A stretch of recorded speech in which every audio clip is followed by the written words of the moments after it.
Sejam todos muito bem-vindos a mais um podcast do professor Wagner Pires. Aqui ele te ensina mesmo, viu, gente? São 40 anos de prática aí no campo.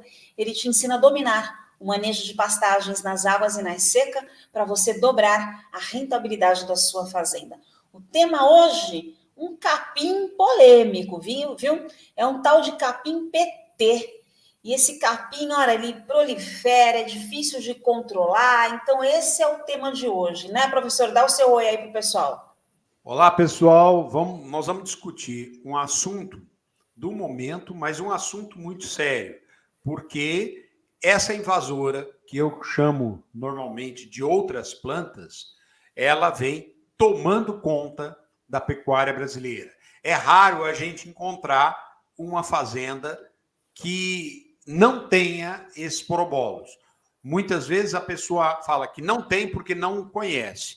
Então, vamos conhecer, vamos entender mais sobre essa invasora e a importância do seu controle. Vamos lá. Vamos lá, aproveita já, deixa o seu like aí, tá bom? Deixa o seu joinha e compartilha esse conteúdo, porque é de extrema importância. Professor, o que é essa invasora, né? O nome científico é Esporobolus, mas além de capim-PT, tem outros nomes. O que é o capim-PT? Explica pra gente, como ele surgiu? Lília, o Esporobolus uma família, uma espécie, tem 26 espécies no Brasil, tá? O Indicus é a espécie mais predominante aqui no Brasil. E ele tem vários nomes: capim-capeta, PT, rabo de raposa, luca, barbante, bufa de mineiro, bufa de baiano, rabo de burro. Tem muita nomenclatura aí que envolve essa planta. Mas o interessante é o significado desse nome. O que significa esporobolos? Significa semente ao vento. A semente dele é tão pequenininha que ela vai com o vento, ela se dissemina com o vento. E índicos, porque a origem essa invasora, essa planta foi identificada inicialmente lá na Índia. Então, o que nós temos aqui no Brasil é o Esporobolus índico, que nós vamos comentar aqui agora com você. E, professor, você falou que a semente é levada ao vento. Então, é o tipo de controle que não adianta o pecuarista controlar na fazenda dele se o vizinho dele não controlar também, porque sempre o vento vai estar jogando a semente e vai continuar proliferando, né? Como é que se dá o controle disso tudo? Lilian, o Esporobolus, como eu falei, que ele é uma planta que ele vai com o vento, é muito complexa a disseminação dele. Tanto é, Lilian, que hoje, em quase todo o Brasil, a gente encontra essa planta presente. Tá? E o que é ruim? É que ela é uma planta como é a gramínea forrageira, de folha estreita. Tá? Aí é o problema, Lilian. Por quê? Porque se ele fosse uma invasora de folha larga, o problema estava resolvido. As moléculas que nós temos disponíveis no mercado para controle de folha larga, com certeza controlariam ele. Mas ele é igual a uma gramínea. E aí, o herbicida número 1 de controle de plantas de folha estreita, que é o glifosato, mata ele e mata o capim também. Então, é muito complexo e não dá para a gente trabalhar com esse herbicida. Então, aí a dificuldade de se encontrar um produto eficiente. Mas não é só isso, e eu vou te contar mais coisas. Antes do professor Wagner Pires me contar mais coisas, eu quero te lembrar que agora, em agosto de 2024, vai ocorrer novamente o workshop de pastagem. Esse workshop, o professor ensina o passo a passo em 3 aulas gratuitas, como dominar o manejo de pastagens nas águas e na seca e dobrar a rentabilidade da sua fazenda. As inscrições, elas são feitas por meio de um link. Esse link ficará disponível em meados de agosto, então continue acompanhando todo o nosso conteúdo para você ter acesso a esse workshop. Lembrando que tem o próximo nível do workshop, ou seja, ele vai abrir as vagas para o curso de pastagem dele, curso de pastagem sustentável de A a Z. Mas isso é uma outra história. Antes de mais nada, você deve se inscrever neste workshop para você, enfim, conhecer o trabalho do professor Wagner Pires e já ter aí algumas soluções que poderão ser aplicadas na sua fazenda. Professor, voltando aí para o capim PT, me conta essa história aí direitinho, que eu sou todo ouvidos, para a gente entender como é que a gente controla essa planta invasora. Olha, Lília, esse capim, ele se desenvolve em diversas regiões, como eu falei para você, mas principalmente regiões que sofrem desafios climáticos e de baixa fertilidade, aonde o pecuarista, na grande maioria dos pecuaristas, não adubam o pasto, tá? E muitas vezes tem um problema de também, por consequência da adubação, de um estresse muito grande no período da seca.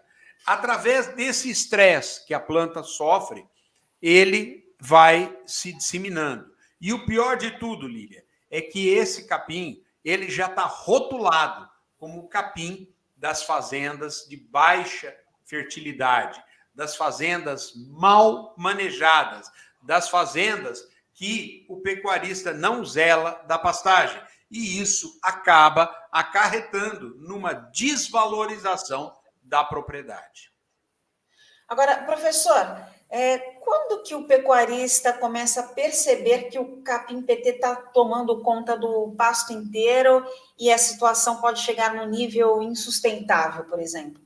O pecuarista começa a perceber, Lília, quando ele começa a andar na fazenda. O pecuarista que não anda na sua fazenda, ele dificilmente vai enxergar o PT, o capim-capeta. O que acontece, Lília? O capim-capeta, ou o PT, ele se instala principalmente aonde? Nos caminhos da fazenda, nos corredores da fazenda e nas áreas adjacentes, nas áreas paralelas a essa estrada e esse corredor. Por quê? Porque normalmente os corredores têm o solo mais compactado. E esse capim, ele tem uma capacidade de germinação muito maior em solos compactados e solos pobres. Aí a gente começa a enxergar ele principalmente nos corredores e nas áreas dentro do pasto paralelas aos corredores. É por essas áreas que o pecuarista deve começar a iniciar o controle, porque ali tem uma quantidade maior e uma circulação grande de animais, de automóveis, de tratores, de máquinas que levam a semente pela roda e aí acabam disseminando lá para dentro do pasto. Agora, professor, não existe um remédio específico? Você disse que é muito difícil, mas e como é que é feito esse controle, então? Ô, Lilian, o controle ele deve ser feito principalmente por quê? Porque esse capim ele é péssimo, Lilian, péssimo de conteúdo, de qualidade alimentar. Só para você ter uma ideia, Lília, esse capim ele tem um teor de proteína que vai de 4 a 5,5%. É horrível. E você acredita, Lília, tem pecuarista que às vezes me liga e fala assim, ô Wagner, não dá para eu aproveitar o PT porque eu não sei mais o que eu faço. Para acabar ele, eu quero conviver com ele. Eu falo, meu filho, esquece isso, porque o capim vai acabar com o seu gado, porque ele é péssimo de qualidade. Então, tem que controlar? Tem. Agora, o problema dele, Lília, o que é?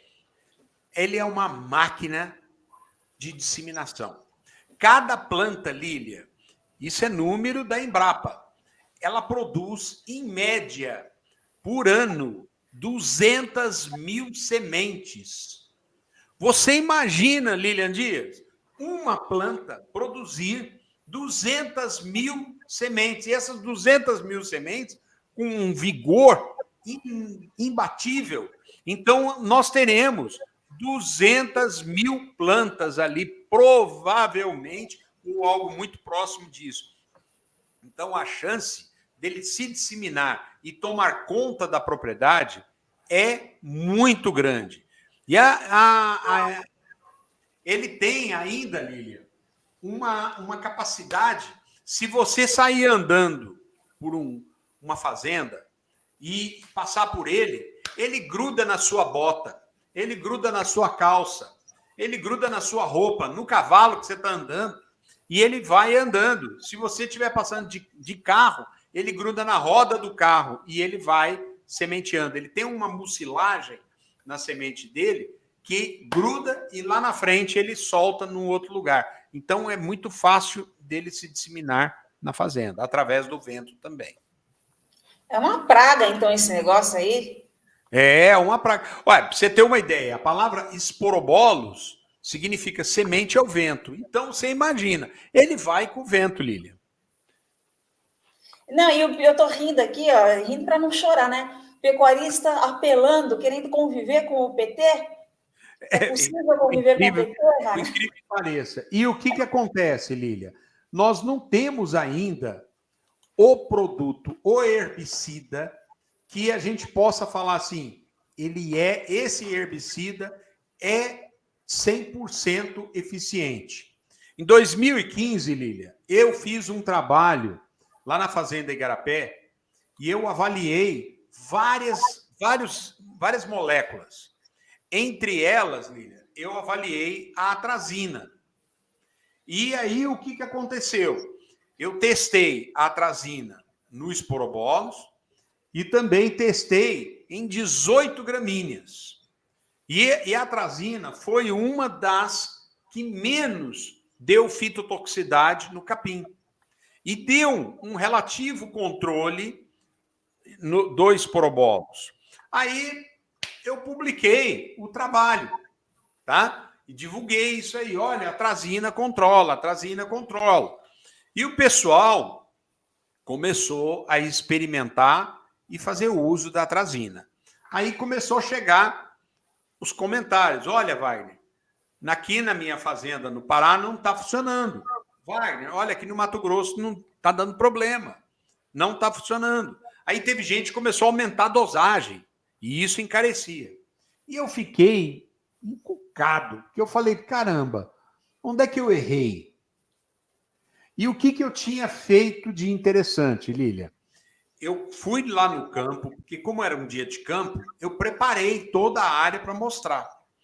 Eu fui no campo, coletamos com raiz e tudo, mudas do esporobolos, plantamos, adubamos, irrigamos, fizemos foliar, ou seja, deixamos a planta bonita e viçosa para a ocasião do controle.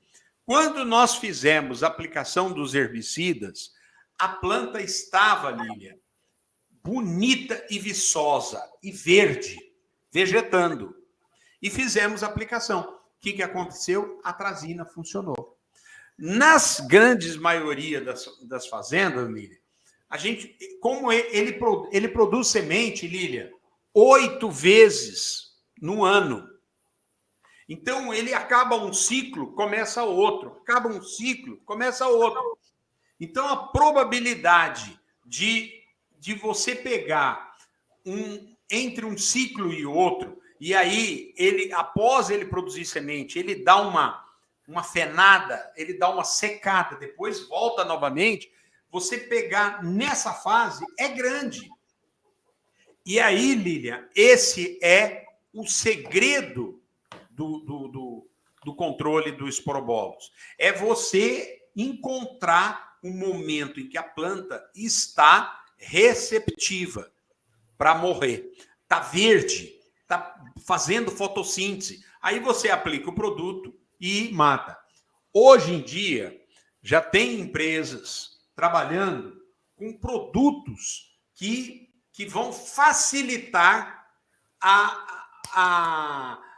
um bom momento da planta, vão colocar a planta num bom momento, vão facilitar a entrada do produto e a translocação do produto dentro da planta. Por exemplo, nós temos óleo vegetal sendo testado, temos aí o óleo de casca de laranja e outros óleos vegetais aí sendo trabalhados. Nós temos também aminoácidos, enzimas sendo trabalhadas. Nós temos também ácido fúlvico sendo trabalhado, leonardita sendo trabalhada, aminoácidos sendo usados.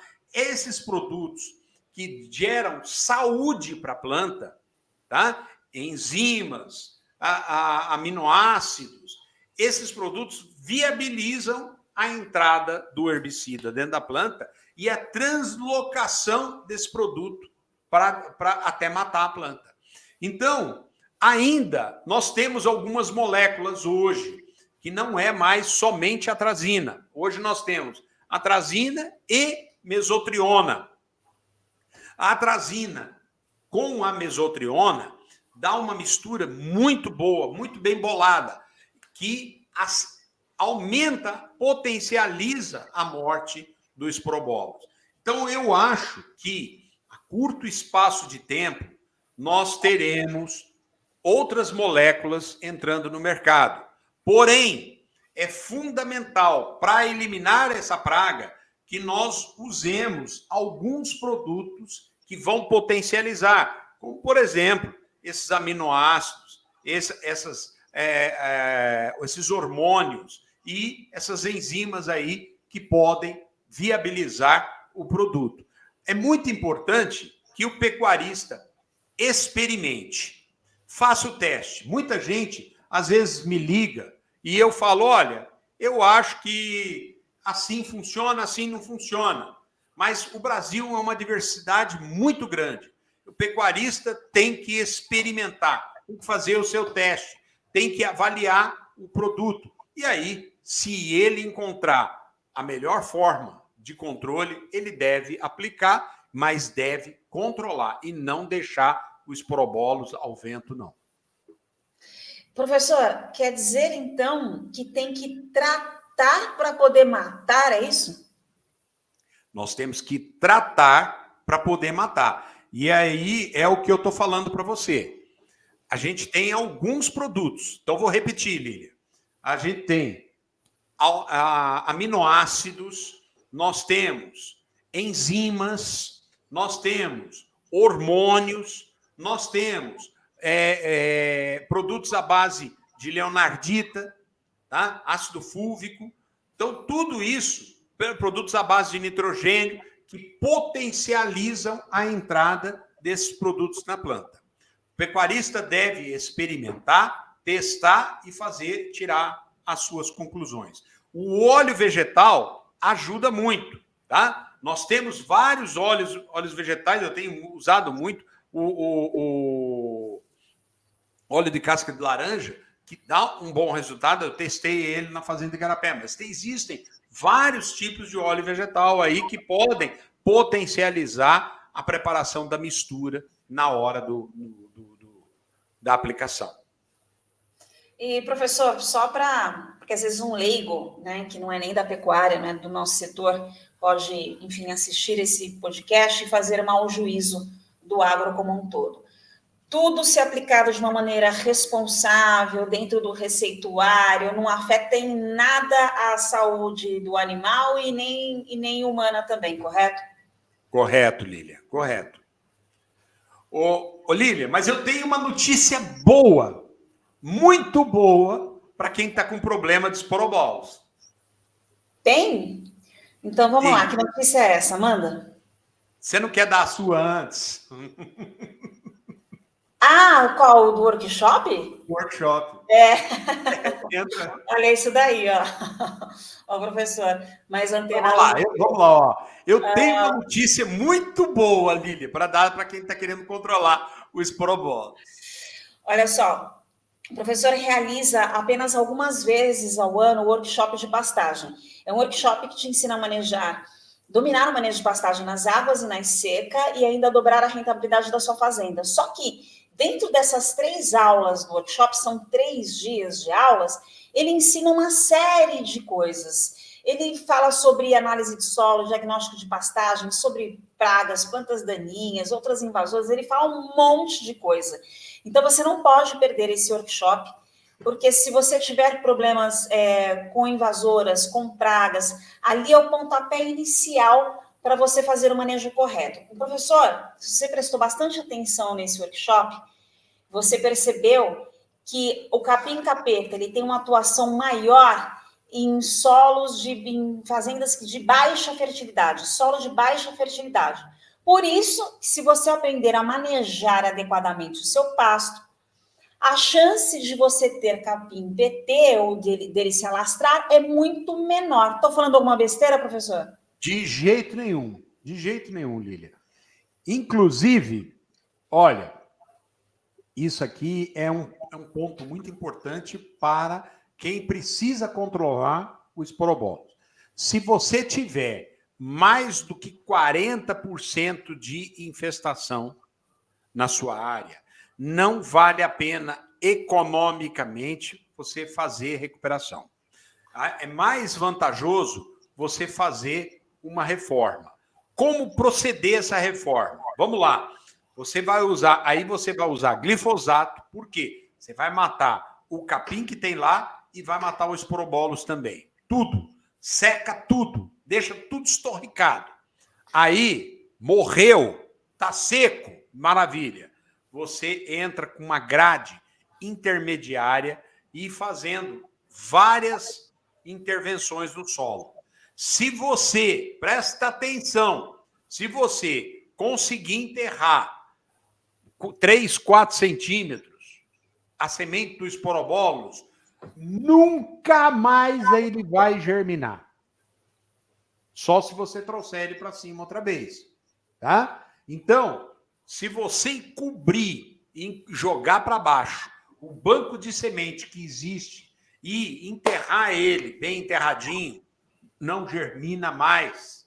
Então, meus amigos, se você precisar estar no ponto já de fazer uma reforma, faça a reforma, faça bem feito. Você vai eliminar. E aí faz um plantio com uma taxa de semeadura mais alta para realmente fechar e você ficar livre definitivamente dessa praga.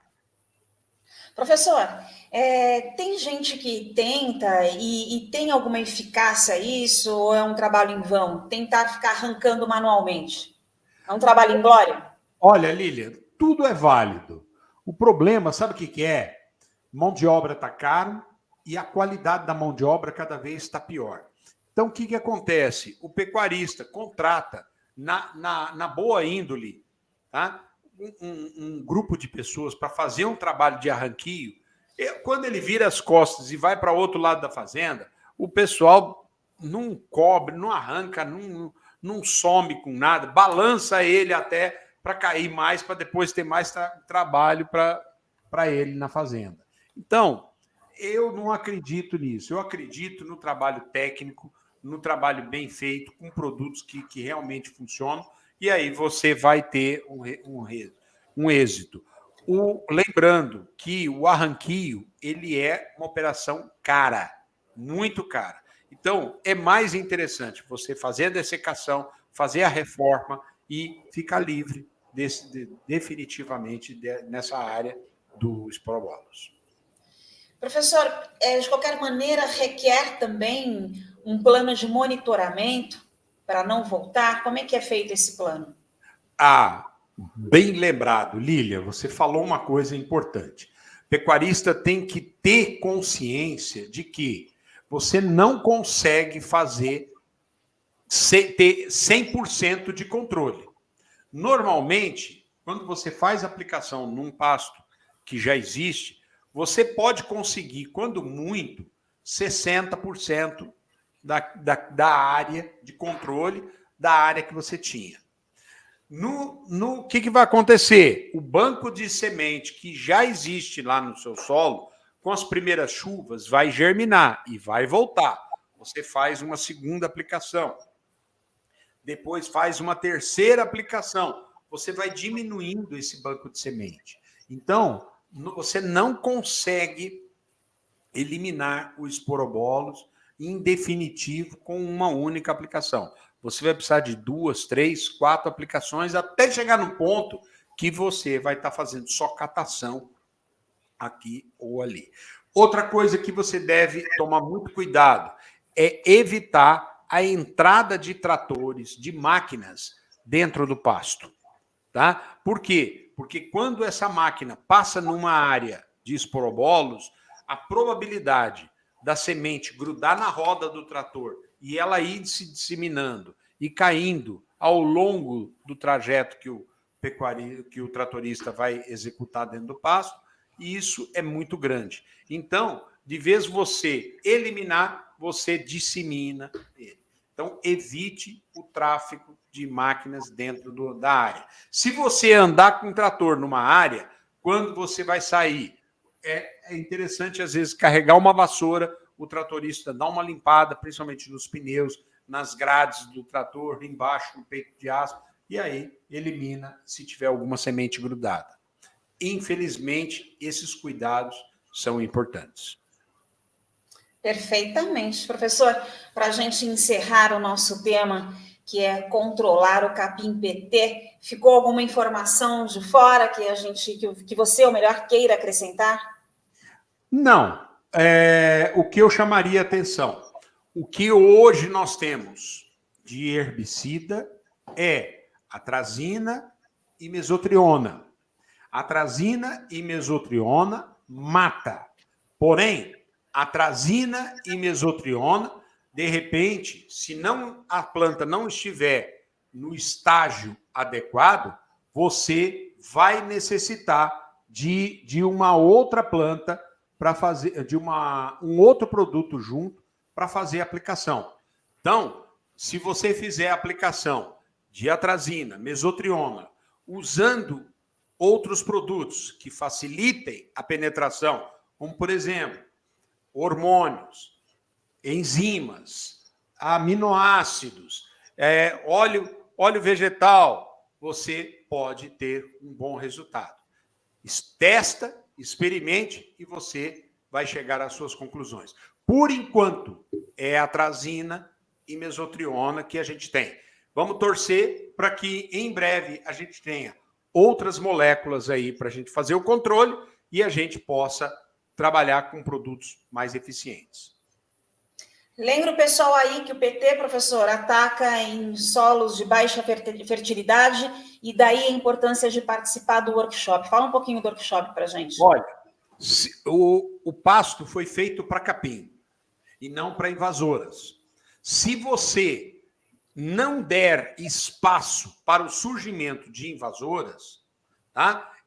A vida útil do pasto vai ser mais longa e você não vai dar espaço para o surgimento dessas invasoras. Então, gente, vamos tratar o pasto como uma lavoura e assim a gente vai evitar de dar espaço para as plantas daninhas, seja ela de folha larga ou de folha estreita. E assim a gente consegue uma vida maior e mais prolongada da pastagem de melhor qualidade.